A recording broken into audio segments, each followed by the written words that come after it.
Okay, I'll just show you how to pair a mobile to the Bluetooth audio system in this 2015 Mercedes A-Class. The first thing we have to do is make sure Bluetooth's on. Once Bluetooth's on, we can go to telephone.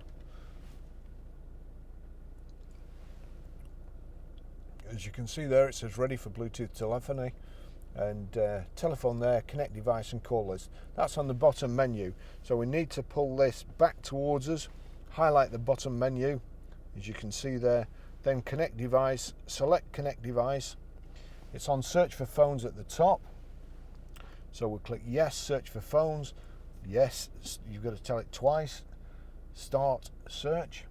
So it's now looking for my phone.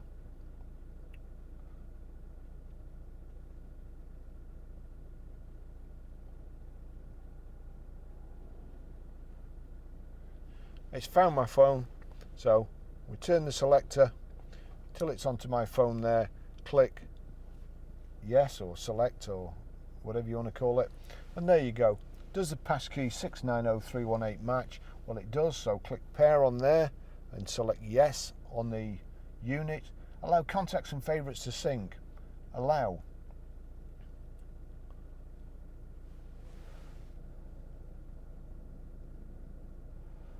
Mercedes Bluetooth is connected there.